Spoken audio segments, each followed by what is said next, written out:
got the battery, okay. All right, today we'll review the concepts that we're going to talk about. We'll review first, and we'll use the reduction of the D3 representations when they're considering just a subgroup. In this case, our favorite subgroup is C2 that involves the rotation by 180 degrees. It's on the x-axis we named I3.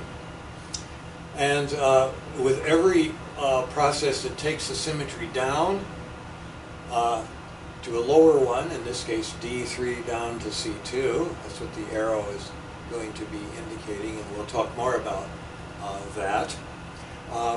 There is an opposite in which the representations that came out in the reduction process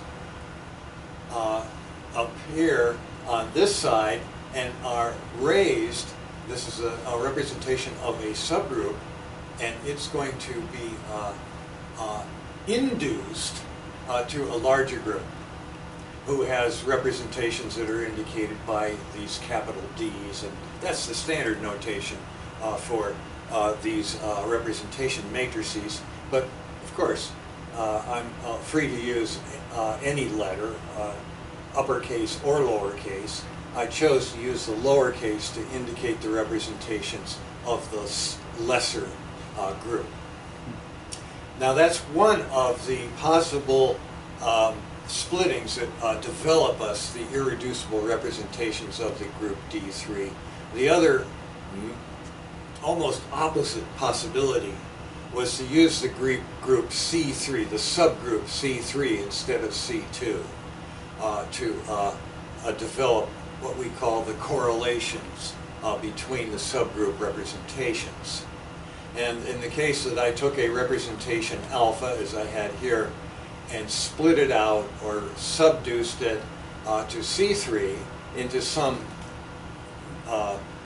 representations of that group, that subgroup, well, the opposite process is to induce a representation of the entire group using one of those representations there. So this back and forth between high symmetry and low symmetry is a major topic for the next few lectures, including this one, certainly. So after we've reviewed this, I would like to show you how you actually do this process with the arrow up, the induction process. The other process, the subduction, is fairly easy. You just throw away all the matrices that don't represent the subgroup C2. But to go the other way is a little tricky. And we're going to spend some time with that.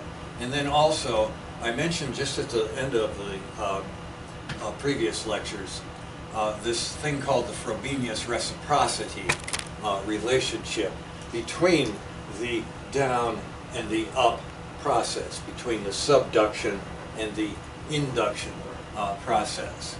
So this by itself would be good enough to call lecture 18. However, in order to really cement this, we need a more complicated group than D3. And so I'm going to consider one that's twice as big, D6, but this is a group that is very simply constructed out of outer products of our D3 with another C2 symmetry. And so it's good to see this. Now we've already seen a group called D2, the 4 group, which was made out of C2 cross C2. We'll see that again because it's a subgroup of D6. So this is a chance to cover in sort of a forward-looking review of things we've already done. But once we've realized that it is an outer product, this thing, we can immediately get its characters, its representations, everything that's needed to do business in the group theory of quantum mechanics for this kind of symmetry. And at each point in these next few lectures, including for just a moment in this one, I'd like to also show you the real giant of the crystal world, and that's the octahedral symmetries, as well as tetrahedral symmetries. Just a little bit of a look forward for where we're going. But this one right here, I think, will help us understand this process that I'm talking about in the review. So let's begin that review. And in particular, I'm just going to look at a symmetry reduction and the resulting splitting. One of the representations, namely the E-type representation, would have to split most of the time if you did something to a system that was using the E representation and you look at a situation with a lower symmetry. You would see some kind of splitting.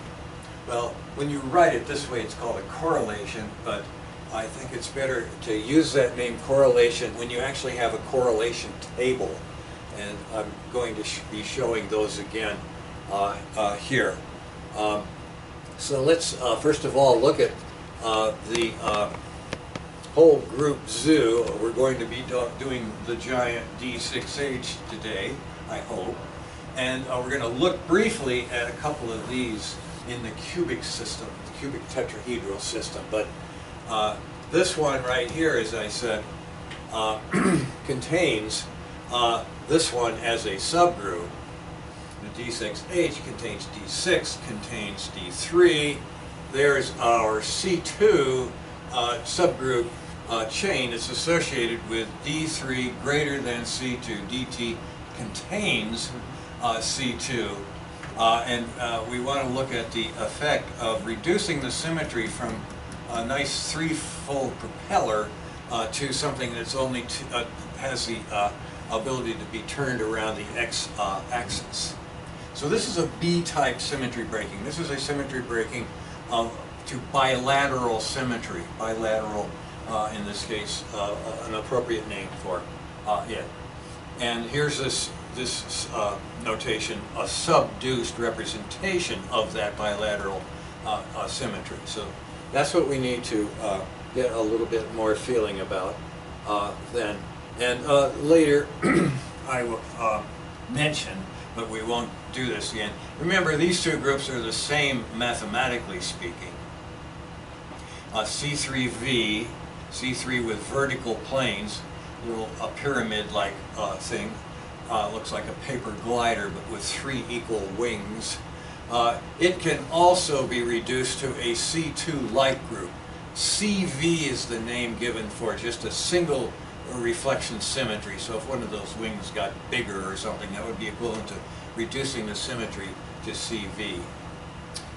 So everything we do with D3 will just be copied with different names for C3V. Now, here once again is a little slide rule that we made to derive products by making use of the definition of the actual position states. You can imagine wave functions sitting in these little triangular pi sections here of this equilateral triangle, and in particular the labeling of them as kets. That is, a state would be a wave that was in the sector G and everything else was 0. And the idea is that the operator G got us to that particular, say, I3 state by doing an I3 rotation, and there's the I3 axis sitting right there, turning a wave that was in sector 1 over into that sector, sector I3. So that's just to remind you that we have this strange way of labeling states by operators, and we use the notation to stick right in the ket to indicate that state. And it's this subgroup of this entire group that we're looking at right now. This C2 subgroup you see, is the group that I get if I throw away R1, R squared, I1, and I2, and only keep the unit element in I3. That's the beginning of the subduction process. So the idea is to see, using the character table of D3, which we derived a number of different ways before, and the character table of C2, that was our very first character table that we worked out, was the even and odd binary symmetry. And there's a bit 0 and a bit 1. If you were going to go, make this thing part of a quantum computer, there'd be your q bit 0 and your q bit 1. It would just be a wave that was symmetric if it was q bit 0, or anti-symmetric if it was q bit 1. So we look at that and we say, okay, I'm going to take each one of these representations here and see what would it be relabeled if I reduced the symmetry from D3 so that I could no longer trust these labels to a subsymmetry C2, for which now I only have two kinds of labels that I can trust, even and odd, with respect to this axis right here, this 180-degree rotation axis right here on the x direction. Okay? So the first thing I do is just throw away all the information about all the elements except the ones that are going to be left after this symmetry has occurred. Now, what could be a typical example of the symmetry? Because if you simply take this triangle and crush it to an isosceles triangle, but maintain the symmetry of the I3. So it would be like experiments we do here where we stick a diamond in an anvil and put tremendous pressure on it in some direction and reduce a trigonal structure to a bilateral structure. Well, I can see right away that I have 1 and 1 right here. So this 1 and 1 correlates with A1. So that means that A1 is going to be relabeled 0 mod 2. And then A2, I look at that and I see 1 and minus 1. So that means this one is going to be relabeled 1 mod 2. So that's what's going to happen to those two levels. The question is, what's going to happen to this one? Because this one's got two states. This one's a double degeneracy before I crushed the triangle. And the idea is it's going to be two singlets, but which two? So we look and we see, forget that, just look at 2 and 0. Somehow I've got to add those two up in some way to get 2, 0, and it's pretty obvious what the answer to that is. I'm going to, E1 is going to split into an even and an odd, 0 mod 2 and 1 mod 2. And so that's what's actually being written up here.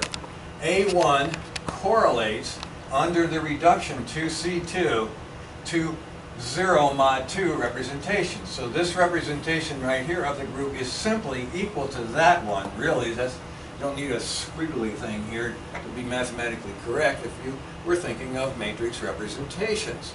And the same thing is true of the representation A2, which is just a set of numbers, 1 and then 1 and 1 for those, and then minus 1 for all those. But we're only interested in these two, so it's 1 and minus 1. So this one is going to subduce when reduced to symmetry to something labeled by 1 mod 2 of the C2 bilateral world, so to speak. And then finally, this one is going to split, and we use a little plus sign there, direct sum. This is going to split into this 2 by 2 matrix here is going to split into this thing plus this thing, you see. But a way to think about it is more, rather than thinking of a mathematical matrix, think of a doublet level labeled, and the E1 here is appropriate if you imagine that this E level is going with angular momentum 1. That's getting ahead of us right here, but if we split this thing to C3, that's what comes out. In any case, under this symmetry breaking of bilateral I3 axis, I'm going to split the doublet E1 into a 0-2, probably at the bottom, and a 1-2, most likely a little higher in energy. Okay? So that's the idea of the subduction. A subduced, irreducible representation of D3 is no longer an irreducible representation of the lower symmetry C2. And that's being seen right here. This one is an irreducible representation because it's 1 by 1. And so is this one. That's what you look in the one column to find out. Those are singlets. They don't split, but they get relabeled accordingly, you see, to that, that way of looking. Okay? Now, where did we see this first? In this particular development that we did in lecture, actually it was 15 and 16 that this is being done. This particular lecture had this. This is where we took the projection operators PA1, PA2, and PE, forget the 1.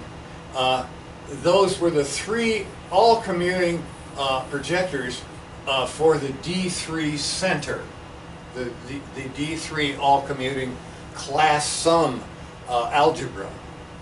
And what we did with those was multiply them by projectors from a subgroup C2. This is where we generated them. We said, hey, I've got a subgroup C2.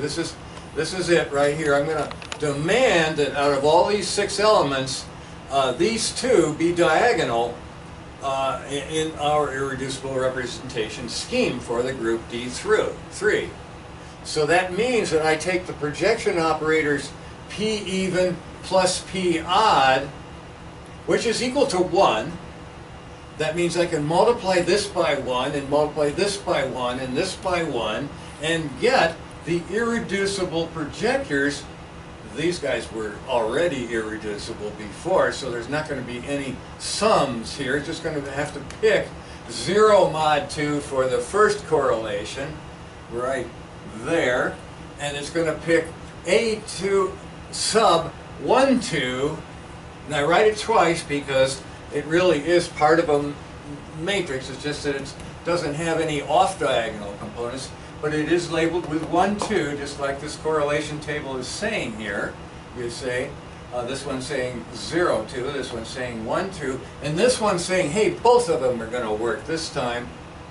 I'm going to get an irreducible projection operator that is a multiplication of this P with the P0, okay? P0 being a combination of 1 and I3 with a plus sign, and then the other one is a combination of 1 and I3 with a minus sign. Well, divided by 2 if you make sure it's idempotent. You will get a projection operator that is irreducible. And now you have 1, 2, 3, 4 irreducible projectors, and that's all you can get out of this group. That's its rank 4. Okay, so far so good? Any questions about this? Please stop me. And what we're showing here is that this splitting of a projector means that a level, a doublet, being subduced to a symmetry that crushes this thing toward the I3 axis equally in both directions, bilaterally symmetric, that this thing is going to break into a sum of representations, that plus that plus that, 0 plus 1, mod 2, okay? The energy doublet that corresponds to this is implying then that we will see some splitting into 0 and 1. Now I've drawn it, usually what's backwards, the 0 usually ends up down here, but not always. Okay, so that's the idea. Relabel and split is what these correlation tables are giving us. Okay? And that, you have now learned what most people would say, I am now a group theorist, if they understood this. You see, this is the limit, pretty much, of the knowledge that existed in the 60s, 70s, 80s, starting to change a little bit in the 90s maybe. It's still very, very limited. Most people that work with group theory, particularly the ones that do it for quantum chemistry, as opposed to quantum physics, this is it. This is the end of the course, except that you do more complicated groups, obviously. Okay, character theory is what we're doing here. Characters being these numbers, correlating a character table for a symmetry with a character table for any of its subgroups. In this case, C2 is being looked at. Okay? Now, the opposite. Okay, the opposite. This is the kind of splitting and relabeling that occurs with symmetry breaking or splitting. And I'm emphasizing here, this is applied symmetry reduction. This is something where you come from the outside and spoil the symmetry somehow. What if the symmetry breaking is done from the inside? This is what is called spontaneous symmetry breaking. And what happens is not splitting, but unsplitting or clustering of levels. Okay? Now that's what we want to try to learn more about today. But I just want to tell you that you've done all the mathematical work that's necessary to understand this and calculate it, this clustering, if you've drawn this table. Because in order to find out how a particular induced representation, say 0, mod 2, we only have 2 that we're playing with here. I'm taking this little subgroup and I'm telling it, hey, go backwards now. Take your 0, 2 and make all of the interesting representations you can of the big group just using that thing. In other words, take that thing and send it up somehow to this higher symmetry. And if you do that, what you're going to discover is you're going to get one of these D3 representations, A1, and you're going to get E1.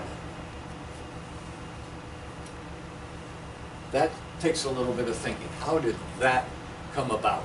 But that's all there is to it. And what I'm stating for you here is what's called the Frobenius reciprocity theorem. It says that I can read this table backwards, and it's very important to do so.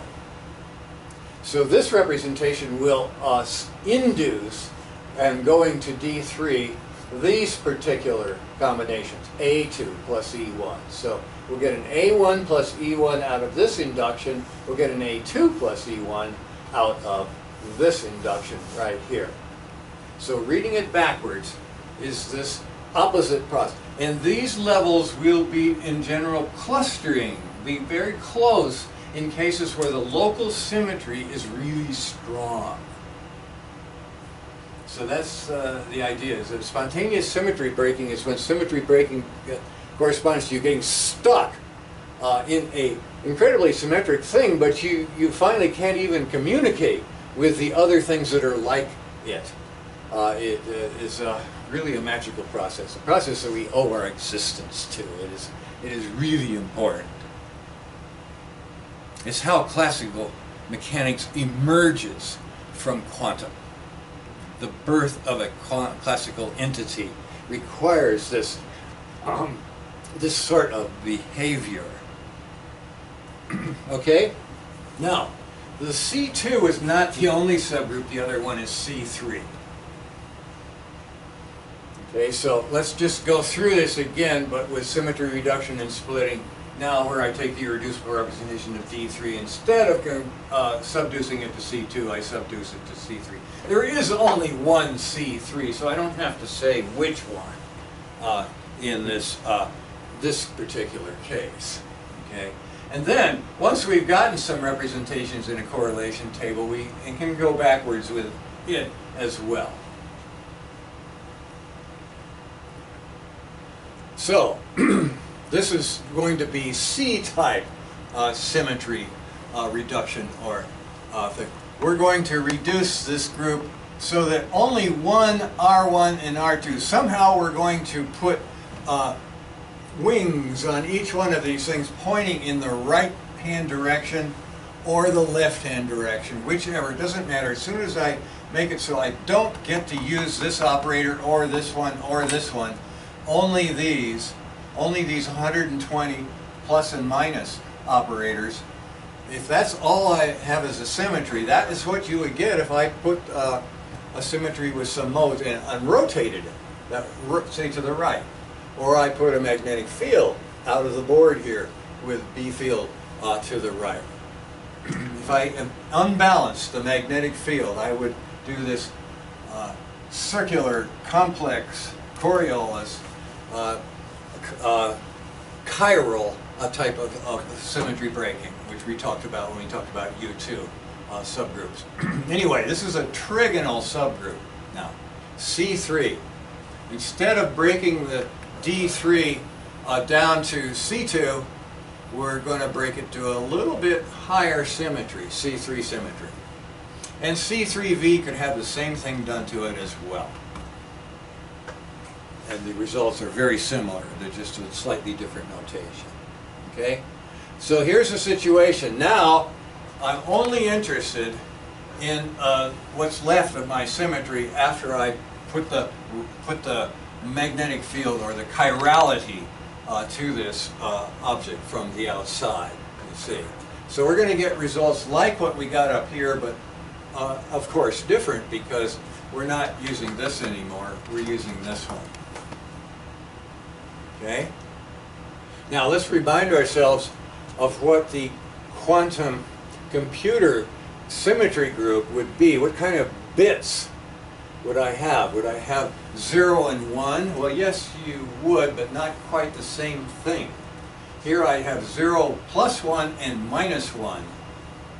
I'd have 0 mod 3, 1 mod 3, and 2 mod 3. 2 mod 3 is the same as minus 1 mod 3. I would have the 3 roots of unity for the situation that had angular momentum plus 1 and angular momentum minus 1, which is just a conjugate of this one.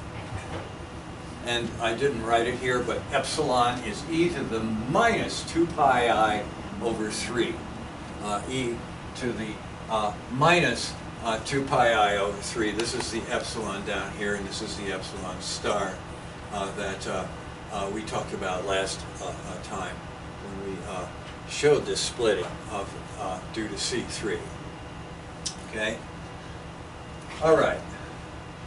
So, that is going to give us a correlation table that looks like this right here. Okay? So, I'm just looking at this thing now and I'm saying, okay, when I get this thing down to 1, 1, 1, now these two were in the same class before, so the 2 1s, these 2 1s are right here, okay? Well, that indicates to me right away that A1 is correlated with 0 mod 3. Okay? A2, I don't get to use that. It's the same. A2 only gives me 0 mod 3. Okay? Sure, they've got plus and minus parity, but who cares about parity when you've destroyed the chirality with chirality, you see? This is parity breaking right here. So, the subduction A1, A2 to this lower symmetry both give you only 0 mod 3 angular momentum. The angular momentum is really a quantum number for something that has chirality.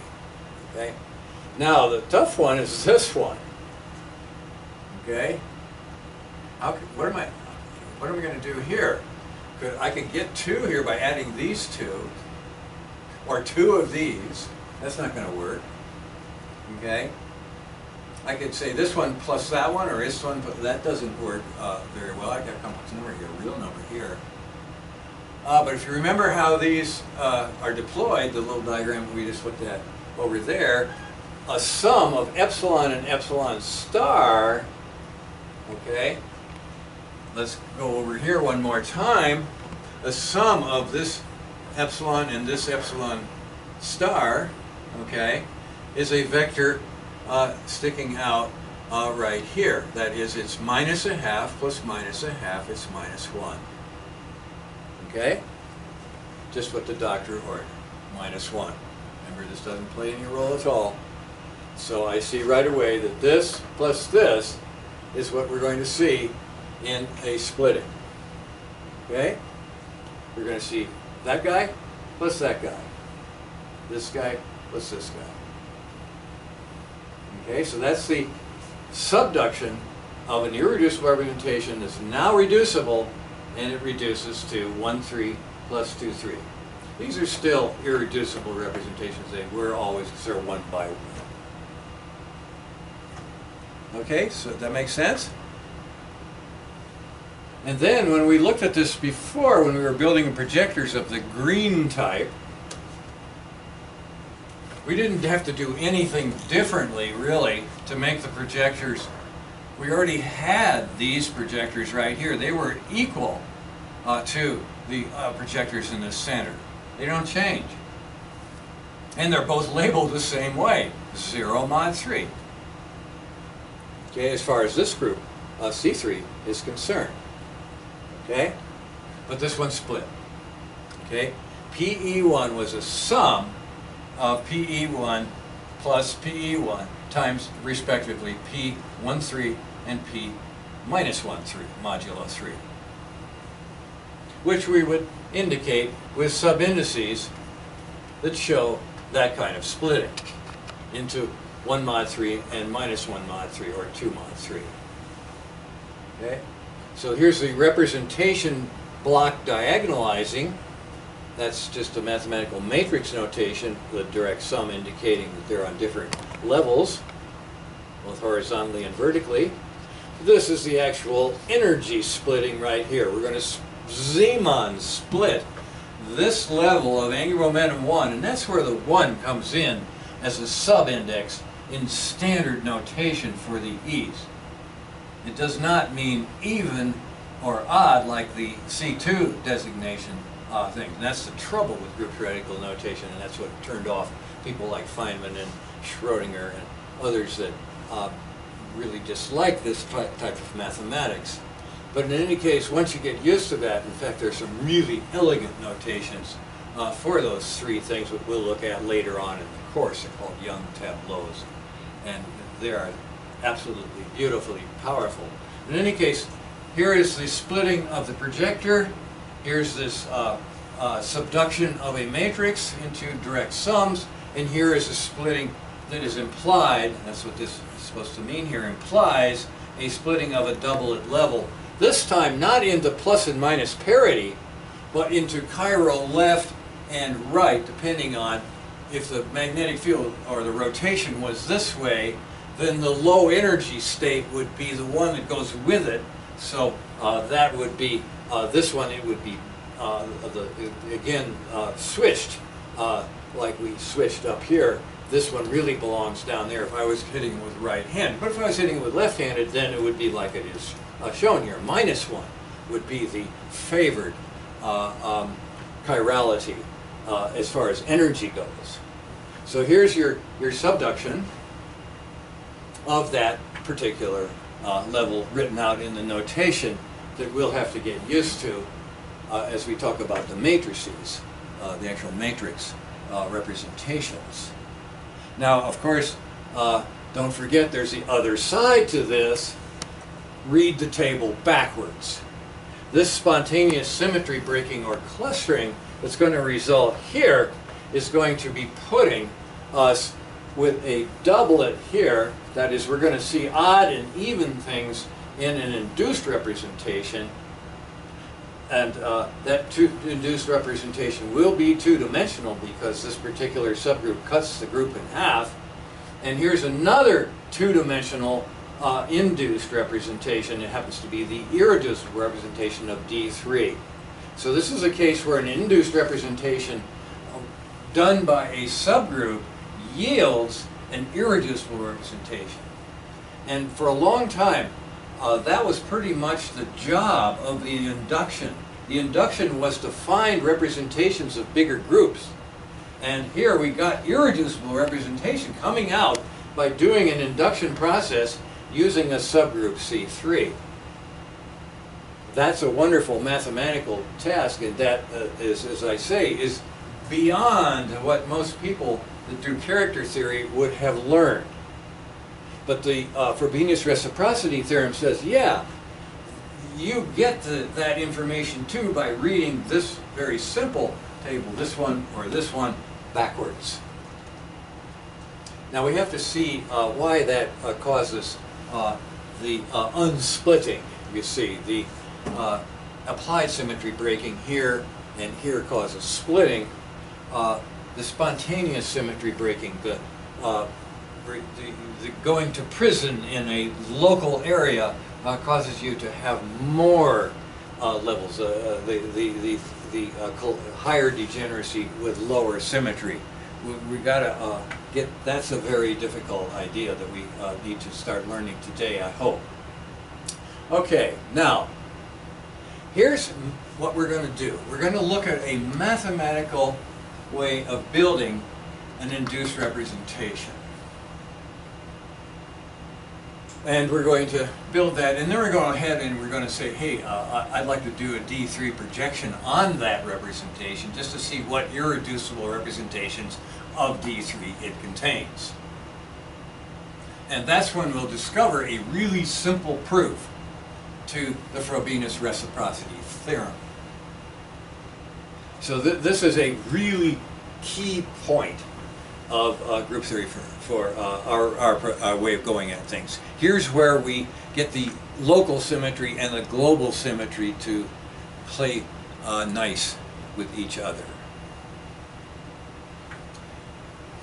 So here's a start of it. It's based on using, if we're interested in C2, in an induction from C2 up to D3. Here's where we start. The induced representation basis that I'm going to be showing you here is just based on using this little tiny subgroup here to kaleidoscope something that's going on in its neighborhood to somebody else's neighborhood. And finally a third neighborhood, which is over here, you see. So that's the basic mechanism that's behind this development of an induced representation. And it's based on using operators that take us from one neighborhood, this first neighborhood right here, to the next neighborhood. Well, that would be the operator r to the first power. Okay? So r to the first power on our little local neighborhood of 1 and I3 is, well, you have to figure out what R1 does to 1, okay? Well, it gives it it moves it into R1, and then what does R1 do to I3, you see? Well, it moves it into I2. So we're just reading off the group table, basically, but this is the group table right here. In a form that it lets us do this very easily. And then finally, R2, which would be going over this way, or going inverse, r to the minus 1, is what we're doing next here to our little C2 neighborhood. That R2 would, of course, hit 1 and give you R2, there it is, but then it would hit, this R2 would hit I3, you see. I3 would be dragged over to I1, okay? So this is what's called a left coset. Each of these are called left cosets. This is the first left coset, I guess this is the second left coset. A mathematician would not call this a coset, but that's just because they're a little anal. I call this the 0th coset. It's the actual subgroup, okay? It's home, so to speak. And then the other ones are just things that are like home, but been transformed by r to some power, p, is not showing up too well on that slide. That's the darn blue not coming out. Okay, so that's the idea. Is here is now a basis, you see, again, labeling actual quantum states with group operators. That's why it's so convenient to just go ahead and put the whatever label you use for the group operator there inside a ket. Okay? Okay, so there are 6, and that's the whole group for D3 states, and this is the way we've correlated them. Now, as I say, these are left cosets because the thing that's moving them is on the left. Right cosets are interesting too. I start with C2 equal 1I3, put an R squared here, and I get R squared I2, and then I put an R there, and I get R I1, okay?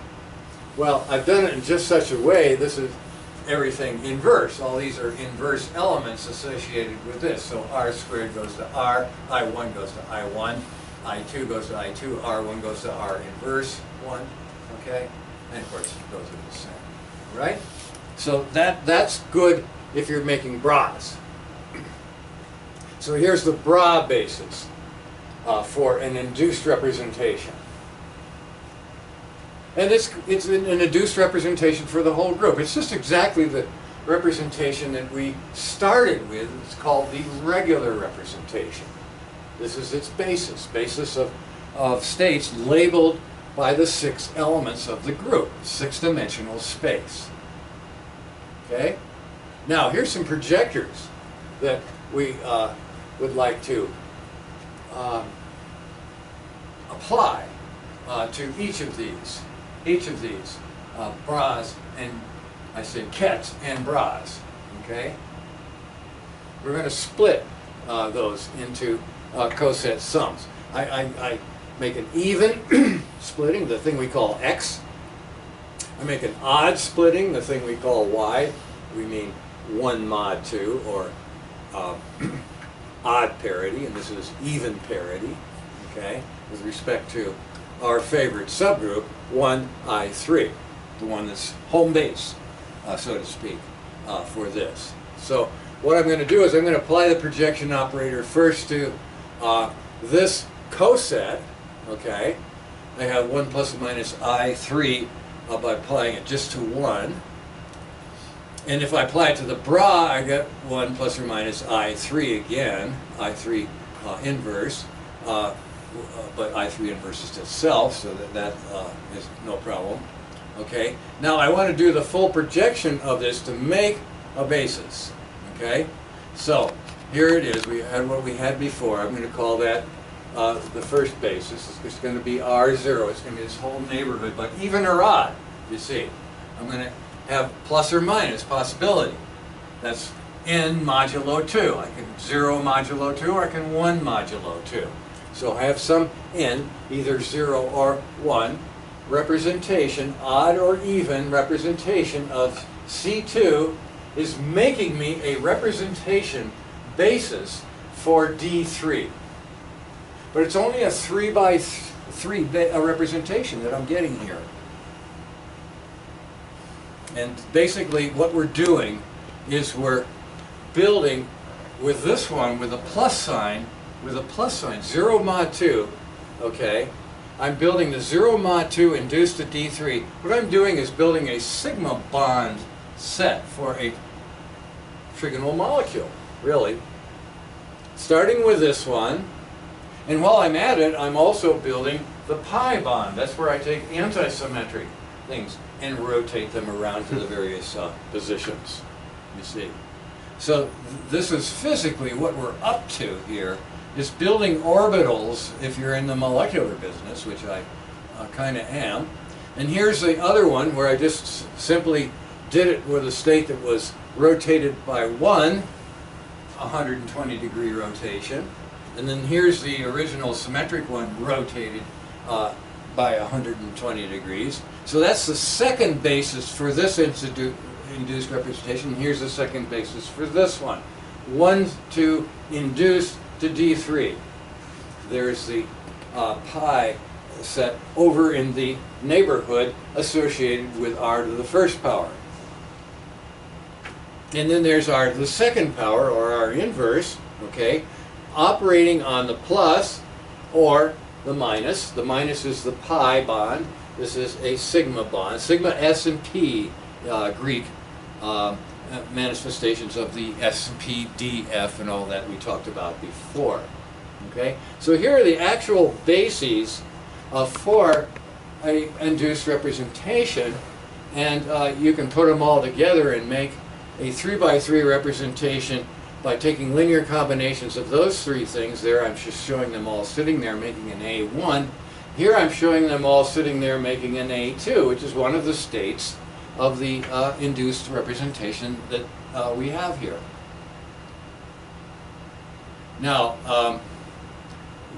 what I'd like you to see real quick is how do you get this thing. The idea is that you've got a D3 group with projectors that consist of all 6 of these things, and it must reduce the induced representations that we've been talking about, either even 0 mod 2 induced to D3. That's a 3x3 representation, okay?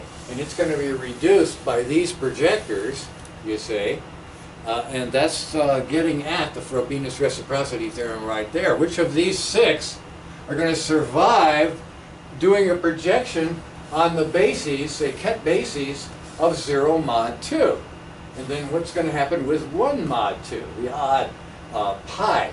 So the sigmas and the pi triplet quantum states are going to get classified according to irreducible representations of the entire global symmetry, based on the local symmetry, even for pi, sigma, and odd 1 mod 2 for the pi bonds, the antisymmetric local symmetry. Okay, here's sigma bond sitting right there. That's the one we're going to work on first. Okay, so which of these D3 projectors, when they work on that base, will give us a representation, and which ones can we expect to survive this process of induction? Okay? The idea is I apply this thing to one of these states, say this one right here, okay? And one of the things you notice is that the projector here comes up to something that has already been made to make this a particular local symmetry, say M mod 2, either plus or minus, okay? And the thing that has to happen is that this projector right here has to give a non-zero result, and that will only be if this particular index, this index right here, is 0 mod 2. So this will work, and this will work. So there's 1, 2, 3 that will work for a symmetric case. And then there are the antisymmetric pi's. They're going to use the others. So this is where the local symmetry, K2, of this particular projector must match that of the state that it's going to work on. So this is more of this left-right stuff that has to do with local and global symmetry. Okay, so this space right here, which is a projector 0 mod 2, to be a base of 0 mod 2 induced, this gives 0 for all of these projectors except this one, this one, this one that we just noticed. This one, and this one. It will have the 0 mod 2 out on the right-hand side of the projector, where it will run into this projector, which is hiding inside this particular basis right here. 0 mod 2 induced to D3. And having an even local symmetry. Okay? So cross out that one, cross out that one, cross out that one.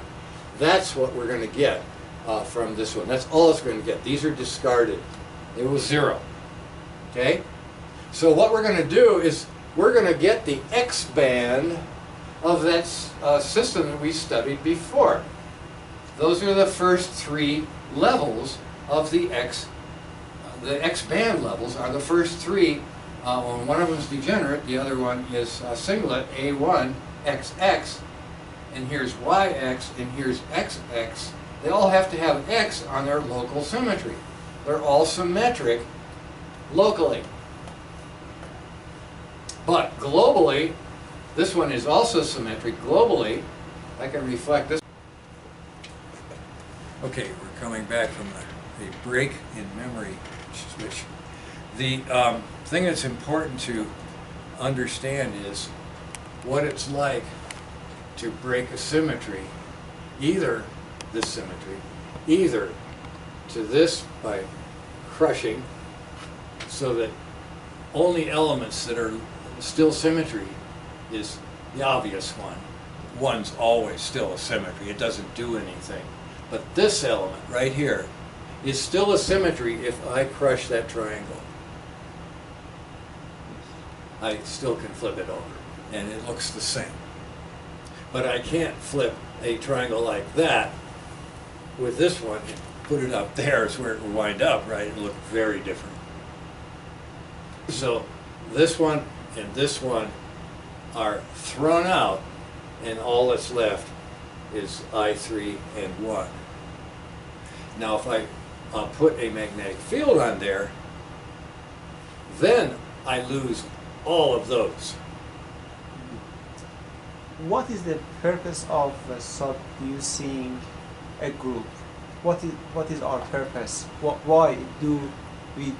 Well, the purpose of any subgroup of a symmetry group is to let you do an analysis of its symmetry in the presence of something that broke it down from some higher symmetry. You see, so you're studying the dynamics that goes on when I take something that's has say a perfect triangular symmetry capable of carrying currents equally in all three faces and having equal energy if it sits here, here, or here, three different ways. And now suddenly the ones that are off on the side here are uprooted, so to speak. They're having to migrate or do something. A disaster has occurred that has crushed their homes, and only ones that have survived and still have home is 1 and I3 in the case of that crushing. And if I put a magnetic field on it, then anybody associated with I1, I2, or I3 has experiencing a disaster, but I can still make a current going around in the R1 direction or R2 direction. That is still a symmetry with the presence of something that's turning this thing. Either way, it would still be a symmetry. So the subgroup is what's left of your analysis.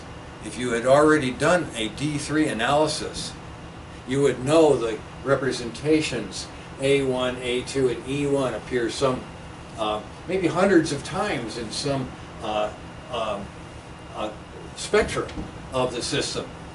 But then you do the crushing, and you know that the E1 is no longer a good description, and these are the quantum numbers that you have to use if it was a C3 subgroup. These are the quantum numbers 0 and 1 mod 2 that you have to use if it was a C2 symmetry.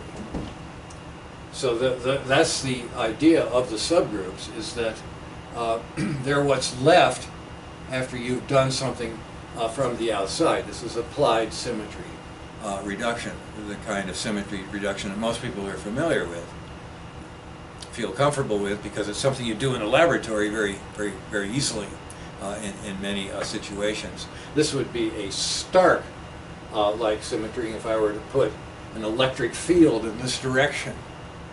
You see, it is still a symmetry. I could turn it over by I3 commutes with a electric field in this direction.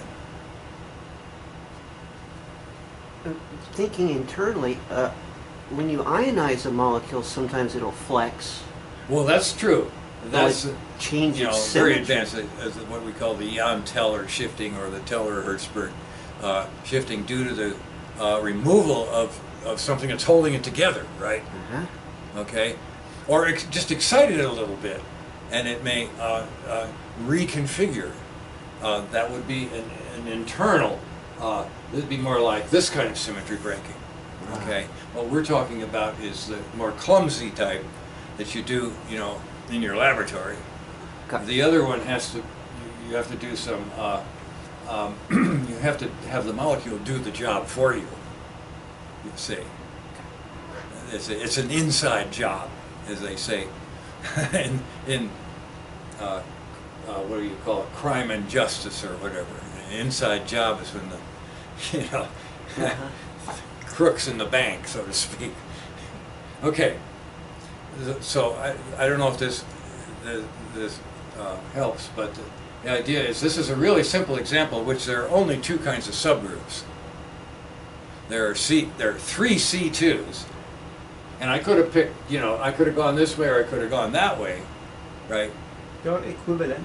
And they're equivalent, that's right, equivalent because I can take this one into that one by a rotation like that, you say. Now when the system has to choose, you see, between collapsing here or collapsing there or collapsing there, you see, that's when you get a set of three levels, three possibilities, you see, and if all of those choices are pretty much the same energy and they aren't talking to each other, that becomes degenerate, you see, nearly degenerate. That's what we mean by cluster of levels. That's what we mean by a band, a tight band of levels, you see. And that's the opposite. That's an inside job. The symmetry still is there, it's just not able to access it in anything but its local symmetry.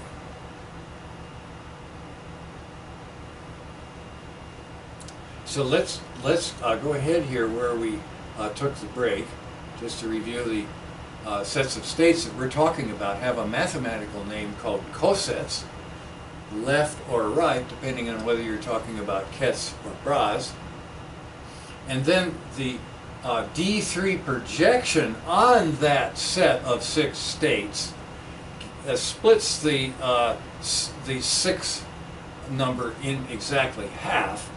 There are going to be 3 things that involve sigma type bonds, that is symmetric local symmetry that's been placed there or here or here or any linear combination of those 3 possibilities. And the other type that corresponds to odd C2 symmetry, this is even C2 symmetry inducing itself up to the D3 symmetry. The other one is what chemists would call a pi bond, Greek pi being the reason for that lettering.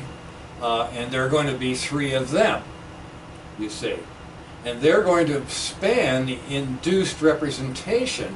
One will be a basis of a odd locally to a D3 global symmetry, and the other will be this thing right here, which is the odd thing. Did I say odd first? This is the even one over here, the symmetric C2 representation induced to the entire symmetry. Will have all 3 of these things, combinations of all 3 of these things, and this will have combinations of the antisymmetric. And when you put that together, you make, with the projectors, a choice of whether you're going to be even, sigma, or whether you're going to be odd, which we'll do it later. But if you put all of these states that you could make out of this, there are 3 possibilities, A1, E1, and the other component of E1. And that's exactly what you see there.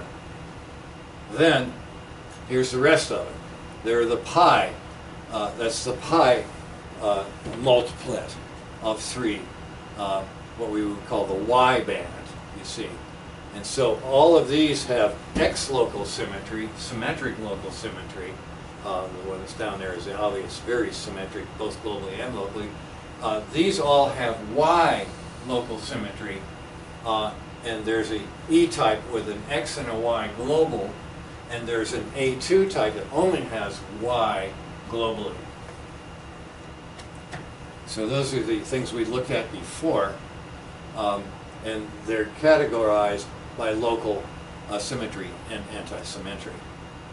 This one, local X symmetry, every one of those, all three of them, and these are anti-symmetric locally, all three of them.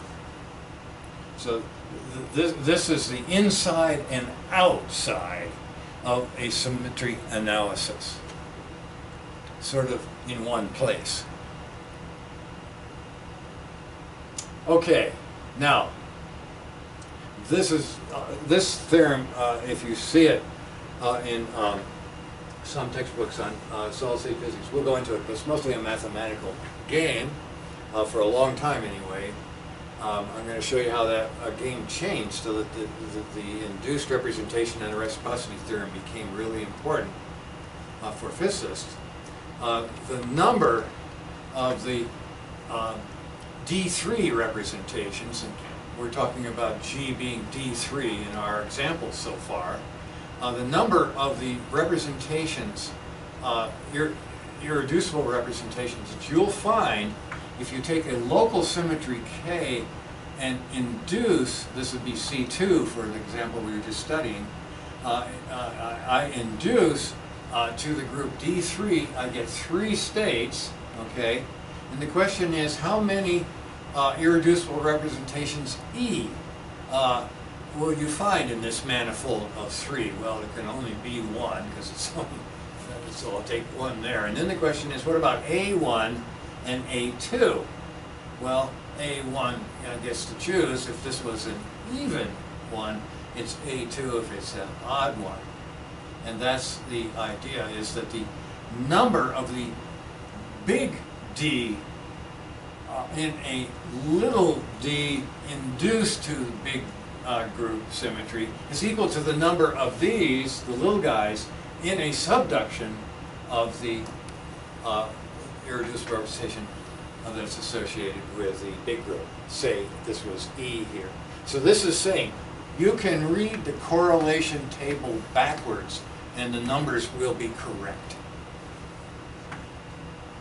So that's a very deep sort of symmetry theorem stated by one of the originators of group representation that goes way back, early 1900s. Okay? And this applies to the regular representation. This is the subduction table for reading, horizontally, for the irreducible representations of D3 to no symmetry at all. C1, right? C1 is just that group that only has an identity that it commutes with everything in any quantum mechanical problem, right? So the trivial symmetry, no symmetry. 0 mod 1 equal 1 mod 1, right? No bits either, just one lousy point, okay? And what did we get? We got one of these, and 2 of these, right?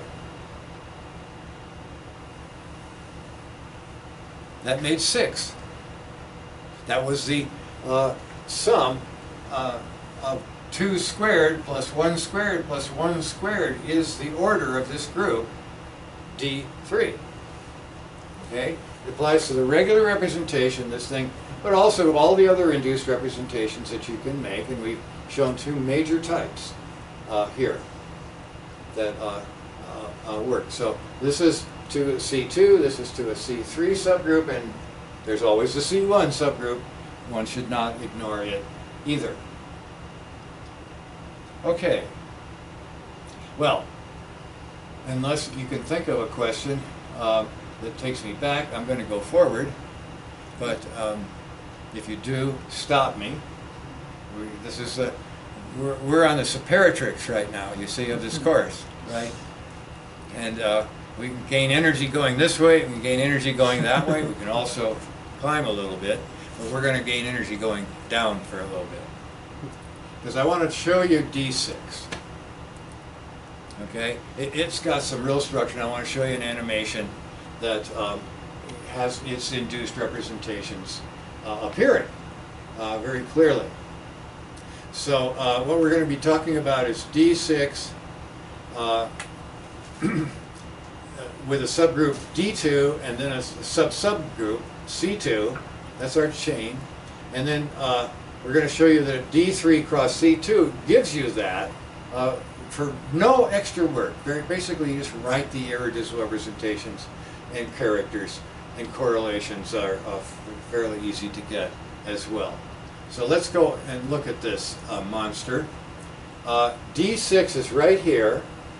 Okay, that's a bilateral subgroup chain that we would use if we wanted to. That's D6 to D3 to C2.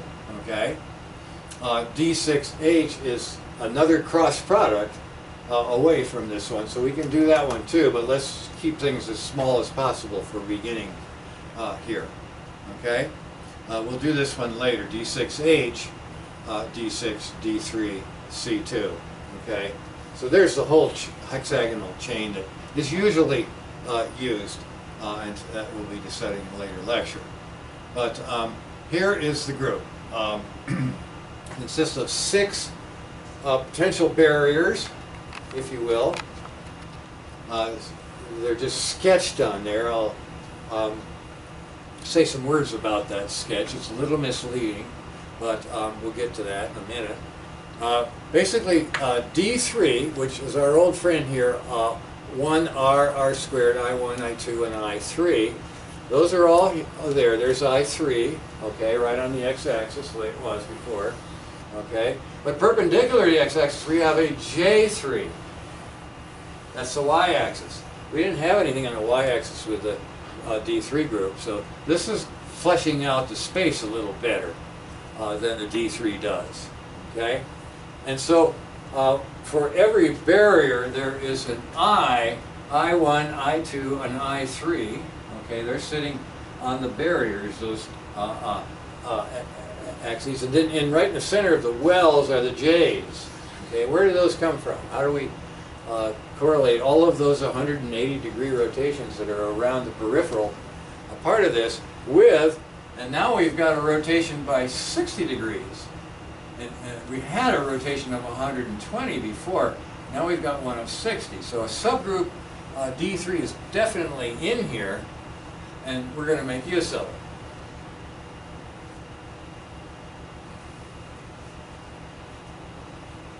Cross product in D6 operators. What we do is we define the hexagonal generator. That's the one that rotates by 60 degrees. Okay, and it's a part of a subgroup C6. Okay, this is the hexagonal symmetry we studied before with different notation, H for hexagon now instead of R that we had before. Okay. And then we use a operator by 180 degrees. This is this one right here, around the z-axis. Okay, is this one cubed? If this is 60 degrees and I cube 60, that means 3 times 60. I get 180 degrees around the z-axis. So that's this operator right here. We didn't have that before either. The triangle could not be rotated by 180 and still look like a triangle, but a hexagon is very happy to be rotated 180 degrees in that direction. Anyhow, here is the 60-degree rotation. There's 120, which is what we called R before. And then the inverse of those are down here. The h to the 5th power is the inverse of h. H to the 4th power is the inverse of h squared. This is its own inverse because it's 180 degrees. Okay. Now the trick to this is that you can take this entire group and do a Cartesian product with the C2 subgroup consisting of just this element, h cubed or rz. Okay? So you take the whole D3 group and write it down, and then you write the whole group again, and I'm talking about 1r, r squared, I1, I2, and I3. Now I do 1 times RZ, R times big RZ, R squared times big RZ, I1 times big RZ, I2 times the big RZ, I3 times big RZ. That makes me 12 elements. It's exactly the group D6.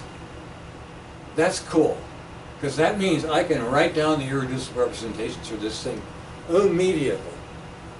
Now that's something I have to prove later Don't we on. have any rotation from I to J? You don't have any rotation from I. No, that would be illegal since I3s sit on, in this case, a face of a hexagon, whereas the J's all sit on corners, vertices. You see? There's a difference. And they're different, yeah. 30 degrees. One of them, the eyes, is a barrier. Then the faces are the wells. Yeah. Okay? So that would be replacing barrier by well. If I didn't have barriers and wells, yes. But then you could make it even bigger symmetry after that. Which one of those products produce D6 products? D3. There's cross. the D3. Which one of these produce J? Oh, oh, I see what you're saying. These are the J's. Oh. Z. That, you're getting ahead of us. Thank you. But that's exactly where they are. Oh. R1. And this one is H, and this one is Product with an H5, extra- and this is extra H3. Then there's our old friend. I've relabeled R as H squared, and R squared as H4. Now, this is a simple case, so this proves that this is an outer product. But the catch is that in order to do an outer product, it is absolutely demanded that every element in one of the factors has to commute with every one of the elements in the other factor. And we have that situation here with the 180 degrees around Z, and any perpendicular, say, J1, J2, J3, okay, they're all perpendicular to this, okay, and the ones that are perpendicular to each other would be diagonalizable, and they would commute with each other. That I will show in just a minute here, but right now I just want to make sure you note that H squared is R, H cubed we've already said was R, big R, Z, 180 around the Z axis, and that these two are made by that set of combinations of R squared and R times RZ. Okay. So all that has to happen for sure in order for this to work, but it very clearly, after you studied it long enough, it becomes obvious that that is the case. Now I want to be very clear about something. A symmetry here is to turn this over. Therefore, this little plot of a barrier and a well is misleading. And I want you to say, no, the I or the J do not flip over the potential plot. The electrostatic potential doesn't care which way is up.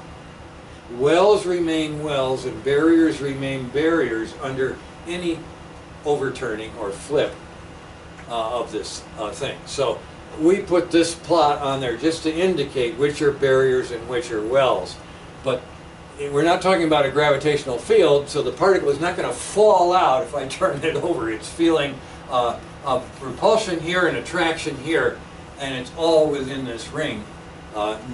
Gravity is not a part of this discussion at all. If you Okay. flatten it out, Yeah. then you can visualize. The best thing it would do is just turn it so that the whole thing was flat radially, right? And that makes sense. But this is a better way to show where things are if you take that caution. Okay, now irreducible characters, real easy. I just take my D3 character table and write it again. times 1. Then I write it again times this one. Then I write it again times this one. And then I write it again with a minus 1, which is this minus 1. I'm done. I have to name them. I have to say, what do I mean by A1 times B? I can use various ways to, label this thing. That's always a problem when you're doing things like this, how we're going to label our new group here. But that is all there is to this thing. Now, another name for J3 is RY. Another name for I3 is RX. You should notice a beautiful subgroup of this that we have looked at before. D6 has a subgroup D2 consisting of I3, H cubed, and J3. They're all 180-degree rotations orthogonal to each other. H cubed is this 180 z-axis. I3, that's Rx. J3 is Ry in the notation we used before for D2. And remember how we got its irreducible representations by taking the outer product of C2x and C2z, or we could have done C2y, but x and z are the most common. Label one of them with a plus or a minus, or a 1 and a 2, and label the other one with an A and a B, so that you get an A1, A2, B1, and B2 representations. There's sort of a binary way of writing. This is a 2-bit register now of a quantum computer of some future day or year or eon, however long it takes to get a quantum computer. But anyway, here are the same thing.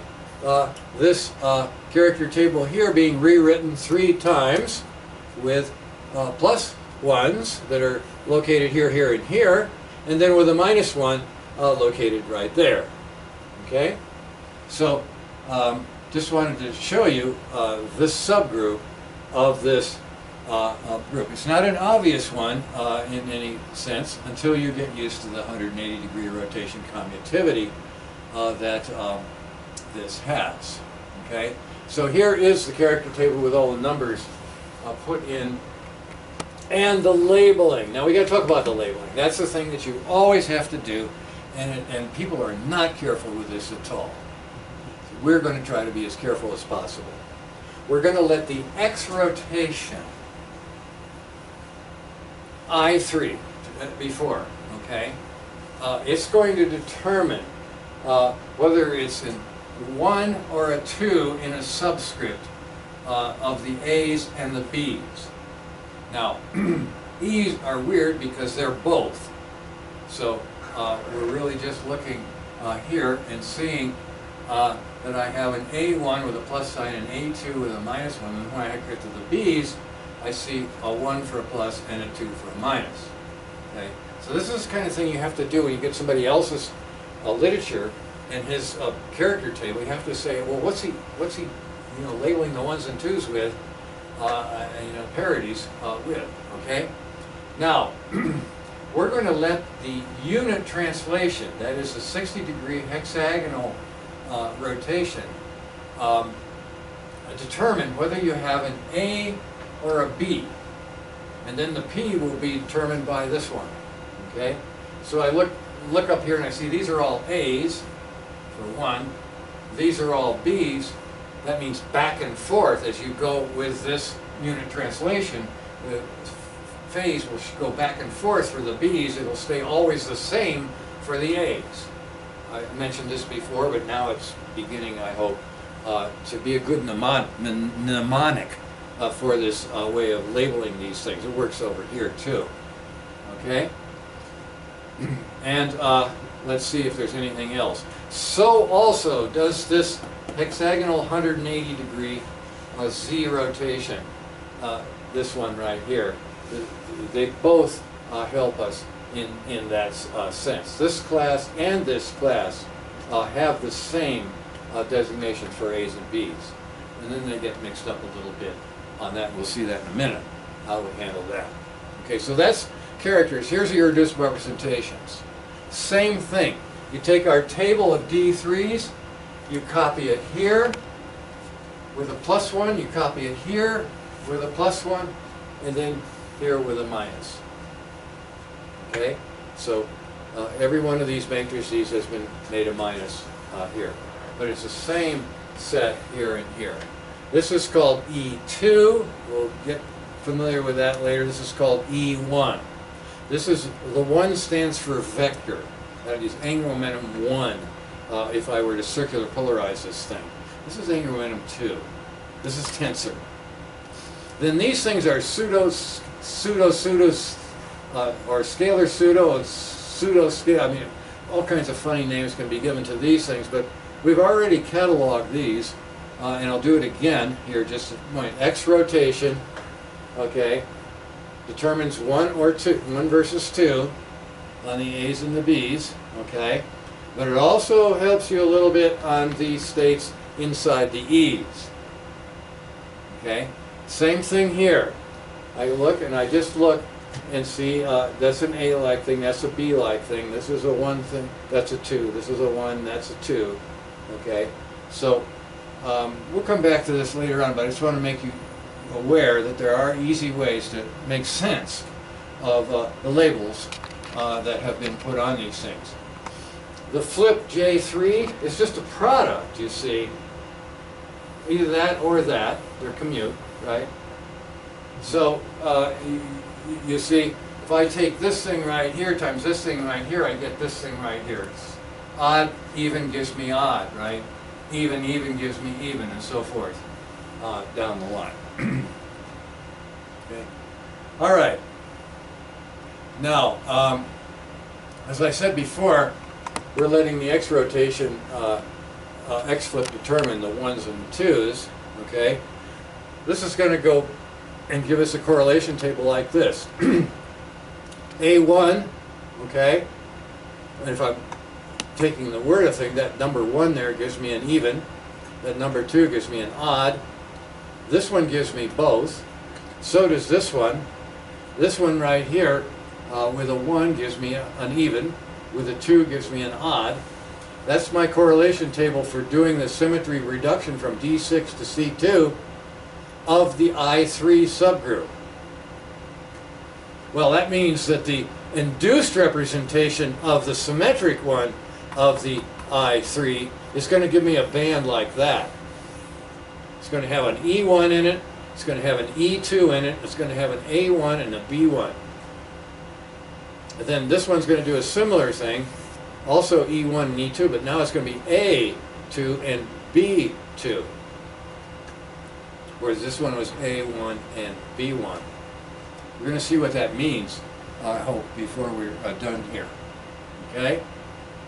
Now here are the C6 characters. If you're going to go look at the C6 subgroup, you've got to look at this element right here, the unit translation along the lattice of 6. Either forwards or backwards, 1 step. Okay, that's what determines whether it's always the same or back and forth. Back and forth means it's a minus every other time. Okay, so now we have to do a correlation with these guys, which are the C6 characters. But remember, C6 was C3 cross C2. There's basically C3 sitting right there, repeated and repeated. If you want to write it that way, actually, it's not quite in that form the way it is. So here is D6 correlated with C6. Here with C2, here with the actual translations. Okay? Well, it's A, okay, for even. Then it's B down here, that's the odd one, 3, 6, okay? And then the E's take up both of the 1s and minus 1s and the 2s and the minus 2. This is what tells us this is E2, because it cues in on 2 plus and minus 2 mod 6. This one keys on plus and minus 1. Plus and minus 1 mod 6. 1 and 5, 2 and 4 is the 2. Okay? So this is a crash course on D6. admittedly, you got to look at it yourself to get a feel that you feel confident about it. But here's where it shows the clusters, and we have, I think, enough time to pull this off. Here's the character table I showed you before, okay, and it's telling me that the even cluster is going to consist of an A1, an E1, an E2, and a B1. And that's what you see. There's a zero mode down there. There is a doubly degenerate mode right there, okay? And there's a picture of it on the movie screen there. That's the E mode right there, okay? Now, very quickly, I'm going to shut it down. If you've got the camera over there right now, there's the E mode, okay? And it's nothing but a, let's pause it before I kill it. It's nothing but a sine wave, or a cosine wave if I turn that around, okay? Let's do that first. I will go ahead and reset this thing so they're in phase and the same size, and I hope I'll see something that resembles not the sine but the cosine. Resume. Okay? So there's something right here, and actually it's probably, if I just slide this thing over, it'd be a cosine. The other one was kind of mixed up there. But what you're seeing is a lump of the cosine here and then a lump there. You can see it better here. This is a cosine. It's trained on the x-axis. The sine was trained on the y-axis. Okay? Now, I'm going to zero this guy out just to show you the A1 wave.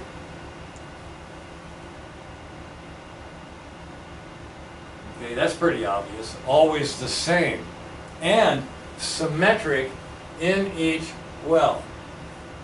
Okay, the local symmetry is showing up in that one index. All right? Now let's go for the next one, which is this guy, and I'm going to pause this so that I can set it without anything moving. I'm going to start this guy off right here, and I'm going to start him in coherence with this one, and let her rip. This is a cosine of 2. And it's doubly degenerate. I can turn this thing to make the orthogonal state. And then finally, let's see if I got that right. The next one, which is labeled here as a B2, is actually a B1. We'll be able to see that fairly quickly here.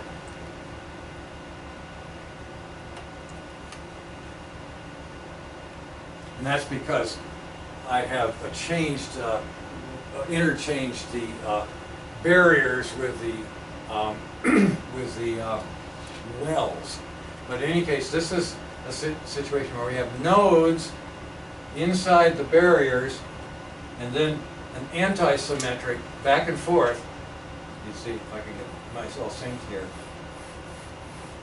Back and forth as you walk down the well. This is a B1, actually. 1 because it's symmetric in every well. Now, look at the energies. The energies for these guys are within a couple of pixels of each other. They are very nearly degenerate. That's this cluster right here.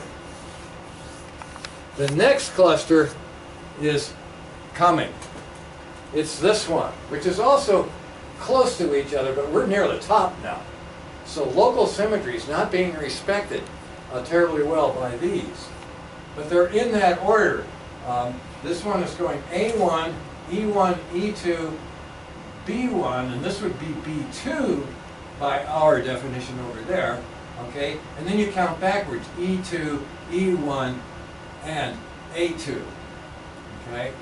So this is going to be always the same. This is going to be back and forth, but with this one having a anti-symmetry in the well. And that's where you pay your money.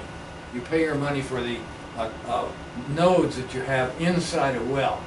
So let's zero this one and look at the partner to the B1, which is, I'm now doing B2.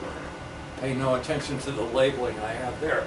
But you see, now I have a node inside the well and an antinode in the barrier.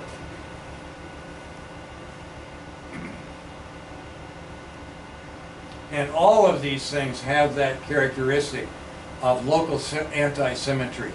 This is a cluster associated with this column right here. Okay? Now that's for local symmetry coming apart, you see. So these are pretty well split, and you see an interesting sort of pattern there, which we'll talk about later. But the next stop is to make this thing with a very much reduced barrier, so you can see the behavior that we see here. For high energy above potential barriers, the local C2 symmetry is replaced by global C6. Now it can cruise around the ring and make use of conservation of angular momentum, or near conservation. So now you're going to see angular momentum doublets, such as E plus or minus 1, E plus or minus 2, or when the angular momentum is 3 modulo, is 0 modulo 6, or 3 modulo 6, you're going to see these things coming together, A1, A2, and B1, B2. Let's go over that again. A1 and A2 are going to be sitting there 0 mod 6, and then anything that is 3 mod 6 is going to be nearly degenerate. Then the E's are by themselves now. This is a case where an induced representation is also an irreducible representation when done with this symmetry C6. Okay, this guy's by himself. And then this one right here. Oh, I'm sorry. This particular induced representation just has an E1. This particular one right here just has an E1, whereas these even guys right here have E2s as their degeneracy. And so what's going to happen when I reduce the potential well on this thing somewhat, and let's take it way down here from about 70 down to just a few. It's a barely visible thing, and we'll see what happens with that. Okay, so now what you're seeing up here, you see, for example, these B1s and B2 are close to each other. So the E2s and E1s are very far apart, and then there's a right here is an A1 and an A2 close to each other, and so forth. Now down here they start to feel the local symmetry coming in again. But let's look at these. These are kind of nice. This is an A2, okay, plus an A1, and that of course will move because there is a slight splitting.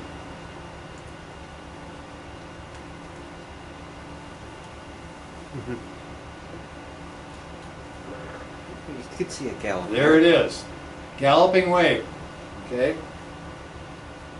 Bragg wave. That's what that is. Look at that thing. Real and imaginary parts playing leapfrog. Okay?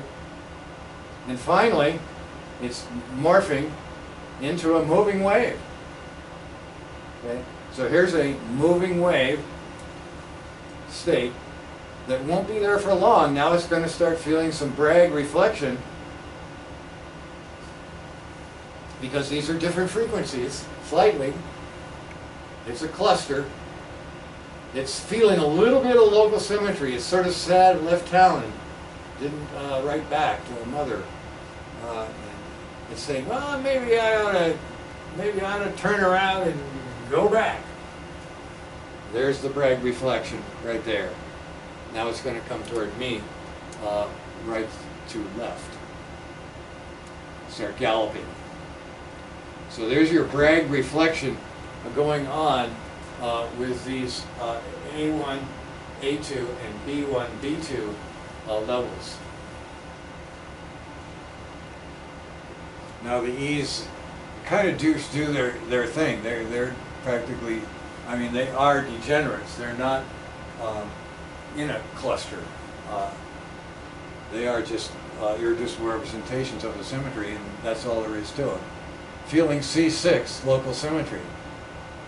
Now it's Bragg reflecting again. So I'm going to end right here.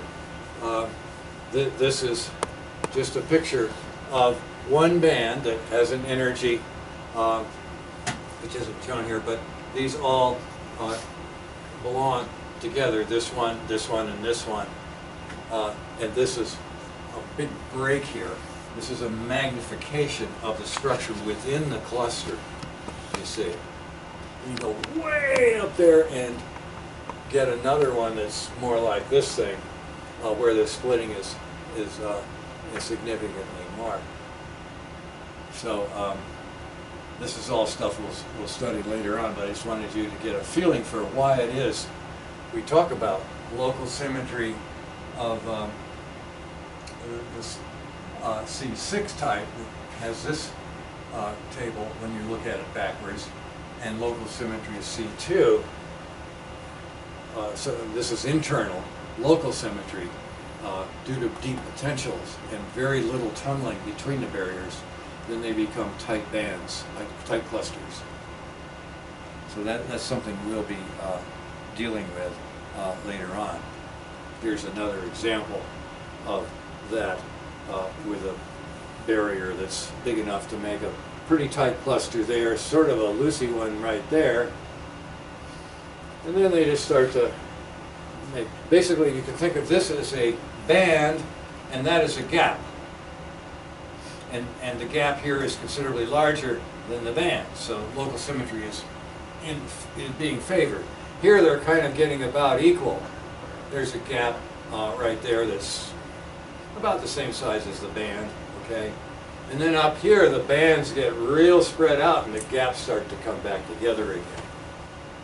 So there's an exact chronic penny solution showing that. You have to go further up there to see these things really get degenerate.